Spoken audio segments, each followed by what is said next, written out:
Kasus pembunuhan sejoli Vina dan Eki belum menemui titik terang.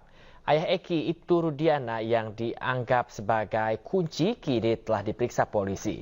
Berikut cuplikan dialog bersama penasihat Kapolri Irjen Pol Purnawirawan Arianto Sutadi dan Bambang Rukmento, pemirsa maksud kami, pengamat kepolisian ISES di iNewsroom dengan Davi Pratama.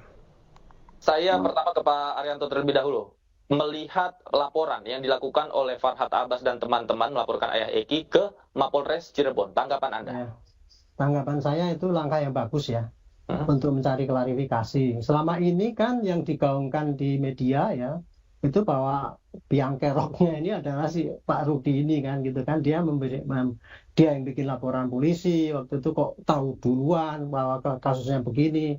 Padahal dia ayah daripada korban, tapi kemudian dia melakukan penangkapan dan sebagainya kan gitu ya.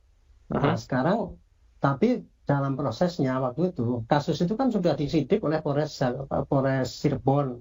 Nah, hasil penyidikannya sudah dikirim ke jaksa, sudah dikirim ke pengadilan, dan sudah divonis, dan sudah ingkrah. Berarti kalau kita mau menelisik kembali apa yang dilakukan oleh si Rudiana ini, ya susah. Kecuali melalui putusan PK yang bisa mengkandaskan putusan yang berkas perkara yang dibikin oleh Polres Cirebon itu gitu.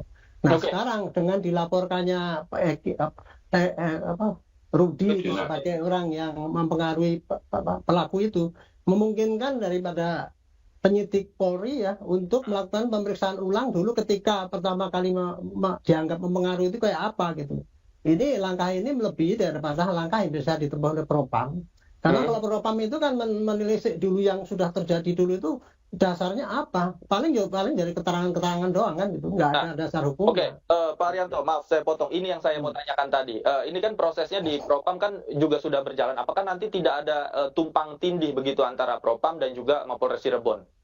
Enggak. Propam itu kan turun ke sana kan dalam rangka verifikasi ya. Apa yang terjadi dulu saat itu gitu kan. Dari versi Propam. Jadi pasti dia akan mencari saksi-saksi yang ada, yang terkait akan ditanya apakah benar. Dan kemudian cari bukti-bukti, dilihat berkasnya dan sebagainya gitu. Nah sedangkan kalau laporannya Pak Farhad ini kan laporan dari masyarakat kan.